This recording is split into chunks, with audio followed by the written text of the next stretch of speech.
Hi everyone, welcome back to the Closet Optimist. Today is Saturday, January 21st. There are a lot of things happening in the world today, and I wanted to take some time to have a more serious conversation with you guys and confess something about myself as well. The truth is that I'm an addict, and for some people, they might look at and define addiction in different ways, or you might first hear that someone's an addict and you automatically think of drugs or alcohol. But today I wanted to talk to you guys a bit more about my addiction, how it's affected my life, how long it's existed, how it continues to affect my life, and how I'm working every day to change that, but also some things we should consider that are happening in our country, in this world in general, and how they impact our lives and how they're impacting the lives of all the children in our country more than anything, every single day. So this video was inspired because a friend of mine posted something on Facebook about a documentary by Katie Couric called Fed Up. This documentary was really about the biggest health crisis facing Americans today. And that health crisis is obesity and metabolic diseases. And all these things relate back to obesity, but really, what are the things that are causing this epidemic in our country? And as I listened and watched this documentary, it was really a trigger for me because it reminded me of the challenges that I face every single day.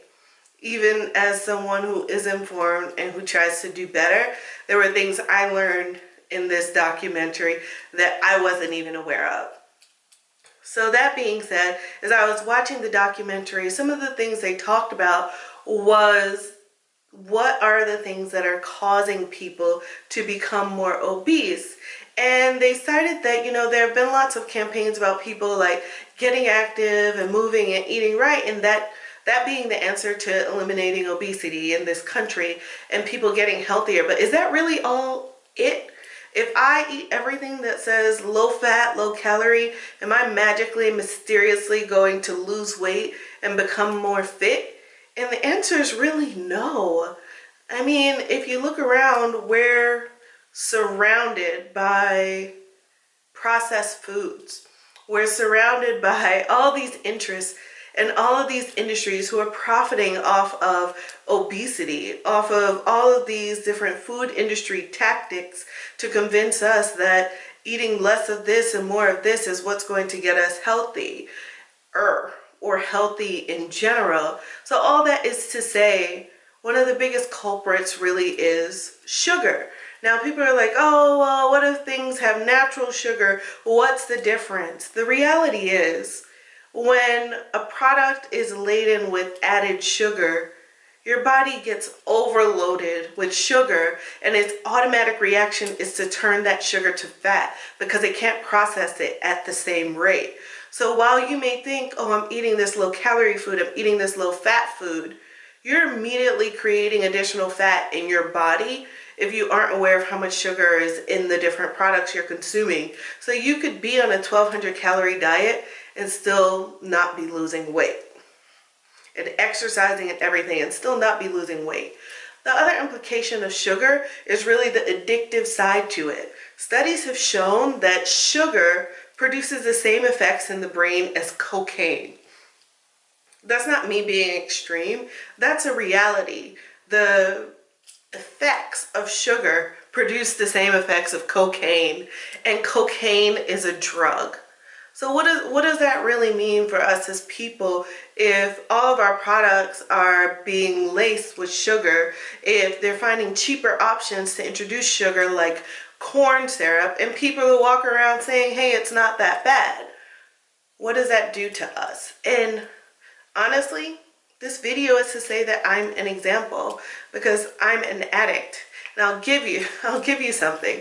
After watching this video last night and listening to the science behind it, one of the things they showed was, people saying, well, if you can eat fruit and fruit has sugar, why can't you just have sugar? And the reality is, foods that contain natural sugars, many of them also contain fibers. And these fibers help you to, one, realize you're full faster, but they also help your body and the rate at which your body is absorbing the sugar. So instead of it moving through your body so quickly and getting built up so fast that it automatically turns it to fat, your body has the time to process it and metabolize it. So all that is to say, it's not a thing that, fruits are okay to eat, but added sugar is a huge issue. So as I was thinking about this, I was like, wait a second. So I can eat cheesecake as long as I have some fiber pills beforehand. And I was like, that's ridiculous. You're truly an addict because you're trying to come up with a way that you can eat something that you know is bad for you, and it just doesn't work. But if I'm doing that and I'm informed and I've lived on this planet for over 30 years, what kind of justification does a child need? They're not thinking about that. They're with their friends and their friends are eating these things. So why wouldn't they want to eat it too? They're watching TV and all the commercials show all the joy of these things. You go to any grocery store, any supermarket, and you're overwhelmed by it. Even in New York, where we live, there's such huge access to so many things. Yet you can live in a neighborhood that's a complete food desert. And my neighborhood is not excluded from that. It's extremely difficult to find high quality, healthy food. And you have to walk quite a bit to get access to something. And not only that, in many instances, healthy food is more expensive. Why should we have to pay more for fresh fruit and vegetables than we pay for food that requires processing? Why is it? It really shouldn't be the case, but there's a reason that all of these things are happening. So all that is to say, as I sat today and I was working quite diligently on a project that I've been working on for quite some time that I won't get into right now. And I was watching and cheering on all the people who were marching for rights of people everywhere. This really hit home for me because it was like, there are so many issues going on in our country and no one wants to listen. As my husband and I were watching this documentary and it was showing the school meals where it was French fries and McDonald's and Pizza Hut and Coca-Cola, he was so confused because in Japan, where he grew up, and I'll link a video showing an example below, they ate either home-cooked meals or they ate food at school that was cooked at school. Some schools would have gardens and they'd eat food from the gardens and the kids would serve the food to each other. So you're not only like teaching kids how to eat healthy, but they're also learning how to be more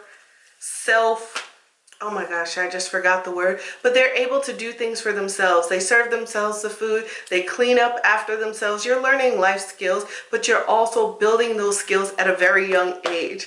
And at that moment, I was really ashamed because I remember what my school lunches were like. And granted, we're like typical immigrants, we always brought the foreign food. But I remember the French fries, I remember the nachos and the pizza, and like the really sugary chocolate milk in a bag and you stuck a straw in it. I remember all of those things, and these things have been happening for years. It didn't just happen overnight. I was in elementary school a long time ago.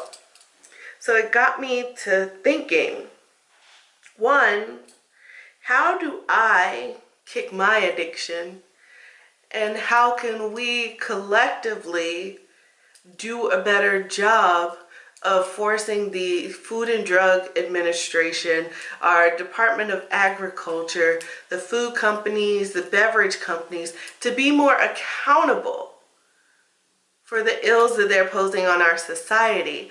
Because the reality is, and I hope I have this statistic right, I think it was over 50% of medical expenses in this country are from metabolic diseases, meaning diseases that are based off of people who have issues with obesity. Imagine that. Over 50% of Americans are overweight or obese, and that includes the ones who are truly obese and overweight and the ones who are of an average weight but have an excess amount of fat, so even though they're thin, they have enough fat around their organs that it's actually can cause them to be sick. So imagine that. In this country, they can tell you immediately that they think you're overweight, but even if you're thin, there are very few places that will analyze your fat levels, particularly those around your organs, to encourage you to lead a different lifestyle. So I'm not telling people they need to change. That's not what I'm saying.